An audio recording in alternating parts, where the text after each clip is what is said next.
Hey, what's up guys? iOS 11 Beta 4 is here, and I've been digging through it, finding a ton of new features to share with you. Counting double-digit thousands.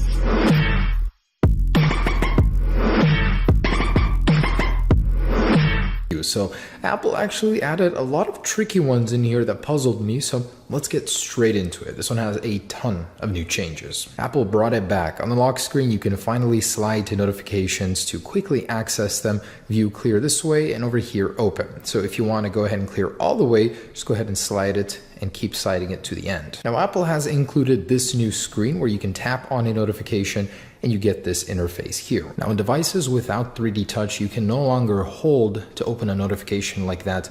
That no longer works as it's replaced by the slide feature. Now this one is going to be very subtle. How I even found this, I don't really know, but there are a few little distinct changes on the lock screen that Apple did adjust. So first off, the lock icon slightly moves a few pixels to the right.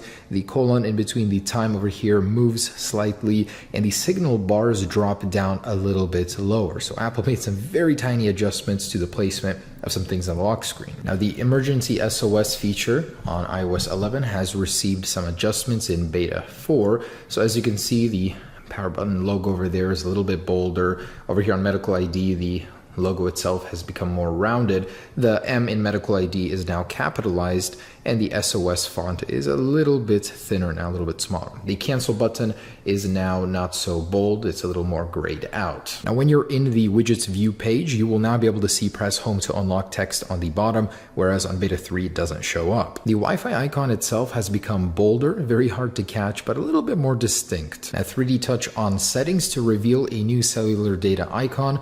It's more of a pin now instead of a cellular data tower. An annoying little one Apple has fixed: 3D touching on an app icon and holding it will no longer invoke the wiggle mode. We got a lot of app icons that have been updated. Let's start with the bolder ones here. Take a look at Notes. There aren't so many lines on it now, a little bit more distinct. Reminders has gotten worse in my opinion, as it has swapped orientations.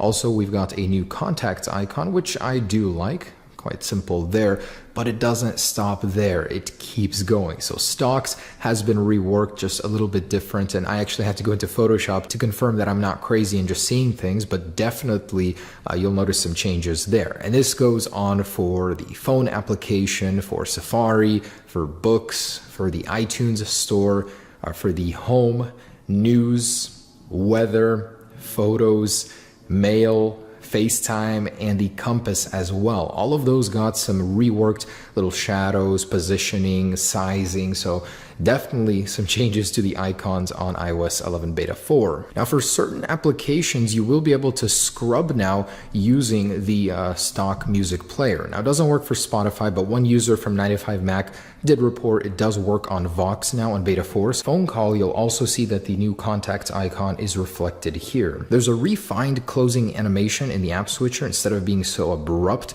it's a lot smoother now. Notice how the apps kind of flow to the front just like that. Also, when you reach the end and have no more to close, it automatically closes on you, no longer hangs like this. And if you try and go back in, it will not let you. There's a haptic feedback, and it just jumps back with a new animation. In Spotlight search results, now the first word is bold and the rest are very thin, not like before, so it's a little easier to distinguish which letters you're searching with. Also on the very bottom in Spotlight search, you'll notice that the suggestions here now have app icons next to them. Previously, enabling airplane mode would not turn off Wi-Fi or Bluetooth. Now it does, and not just disconnects, actually turns them off. Of course, you can still turn them on with airplane mode on. A lot of interface changes in the control center, starting with the stopwatch icon. Also with that enabled, check this out, you have a nice cool little animation with it spinning instead of just sitting blue, so that's a really nice one. Also the low power mode, with that enabled, you've got a cool little animation on that one as well. And the battery icon itself is now not so bold, made a little bit thinner. The screen mirroring text has been made a little bit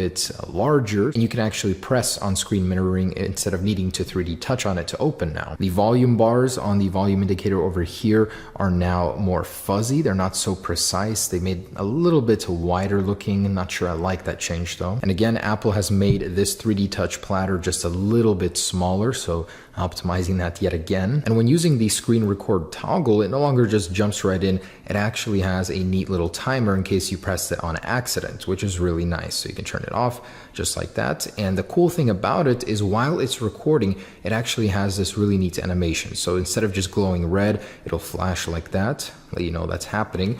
If you 3D touch on it, you'll notice the interface has been made a little bit cleaner here, not broadcast anymore, it's start recording. So that broadcast feature might not be a thing. Now 3D touching on the calculator toggle will actually show you the last result now instead of just asking you to copy it. And the wallet icon here actually has a 3D touch platter now, so you can add a card directly from here. On the home screen, that change is also reflected as the icon has an add card 3D touch platter. And this little DaVinci guy over here for accessibility shortcuts has a 3D touch platter of its own. So there are a couple new splash screens in the Photos app. This one to begin with, and this one over here that allows you to explore live photo effects. Now when editing a photo in beta 4 using the crop feature, if you want to crop from the top, it will no longer bring down the notifications. Now it works perfectly and has a little slider of its own for the notifications in case that is what you wanted to use. Not sure I like this change on Apple's part, but the capacity of your device can no longer be truly seen. It just shows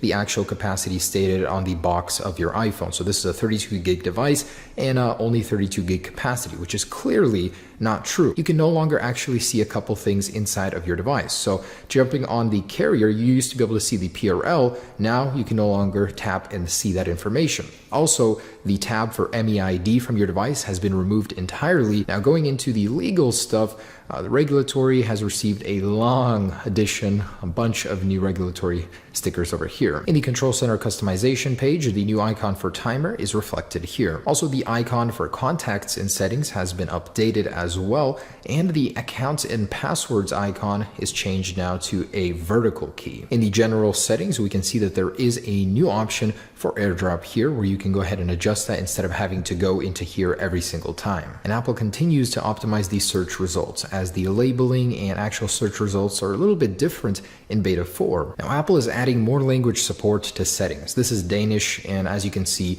all of the labels now change with beta 4. Also, same for Dutch and several other languages. Now when signing in using an Apple ID, you'll now see a little question mark in the text field, and that's to help you with your passcode in case you forget it. In the calendar settings, there is a new tab for the default calendar where you can choose between home and work. In the iCloud settings for name, phone numbers, and email, you'll notice that the interface has been slightly updated. It's a little cleaner and includes a description in the box for each setting. Also, the back button, instead of being Apple ID, now just says back. Also, in individual storage settings per application, you'll notice a new interface here. It's a little bit cleaner as well. I also noticed that all throughout the settings in beta 4, you are able to scroll down further than in beta 3. If you jump into any area of do not disturb, that goes from the main page, this mumbo jumbo of text has been replaced with just a back button. The interface inside of FaceTime settings is a little bit neater now, not so much clutter. For some reason in messages, Apple removed the messages on iCloud button, but before it wasn't pressable really anyways. The Siri and search tab is now just called Siri, and inside there's an updated description over here. Inside of the music settings, for some reason show star ratings, the option is gone. Inside of photo settings, there's a new section to transfer to Mac or PC. Inside of the Messages app, going to the search page, you'll notice it's now a little bit cleaner. In Messages, the quick camera button over here reveals a new interface where you can use this bottom portion to drag it. Honestly terrible, much smaller, harder to decide. The echo screen effect in Messages has been fixed, finally. Now in the App Store, on the search page, you'll notice the little icons for the search have been removed, making it simpler. And jump into the update section and you can now drag to refresh. When you open up the Notes application, you'll notice the updated splash screen looks really good. The icons look very clean. Now when you create a table on beta 4 and then click that button again, you have more options here. And for some reason for me, the add a person over here to share notes is no longer working or no longer visible